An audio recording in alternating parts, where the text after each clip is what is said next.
Most of the first racers were moonshiners themselves, because these were the guys who knew how to handle these cars at high speeds on dirt.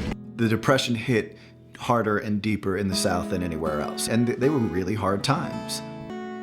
What are your alternatives? Either no job, a low-paying factory job, trying to scratch out a living as a farmer, or you can make a ton of money as a bootlegger.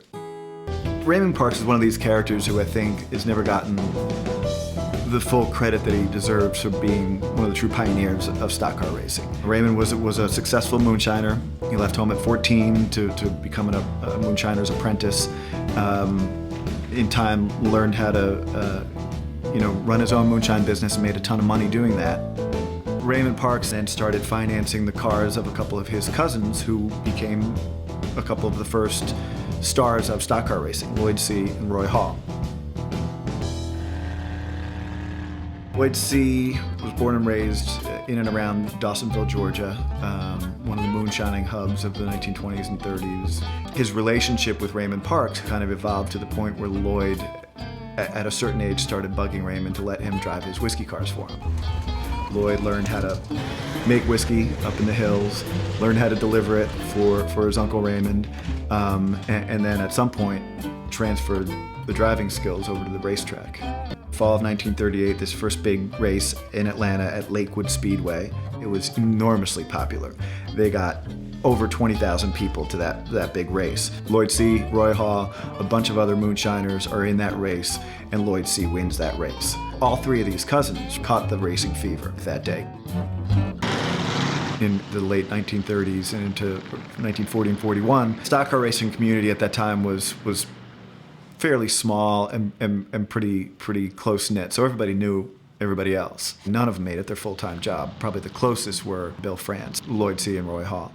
Lloyd C., the quietest of the three, starts to pull ahead of the other two and is winning more than the others. The winner's purse for any of these races, it could be $50, $75. They're not making enough to really call themselves full-time race car drivers yet. The biggest year of stock car racing, and Lloyd C. is going to become its first big champ. The next morning, he wakes up, there's a knock on the door, and it's his cousin Woodrow. And Woodrow says, "Let's go for a ride." Stopped at a well along the way to put some water in a radiator, and the cousin shot Lloyd C. and killed him right there on the spot.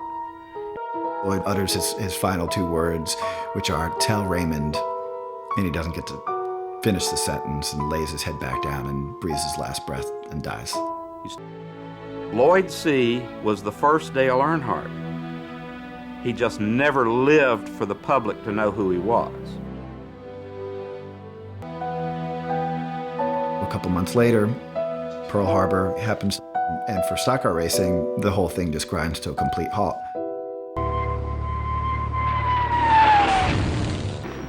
A date which will live in infamy. A lot of these guys wonder what'll happen to our sport when we come back, when this is all over. Will it be there when we get back? Will people still be interested?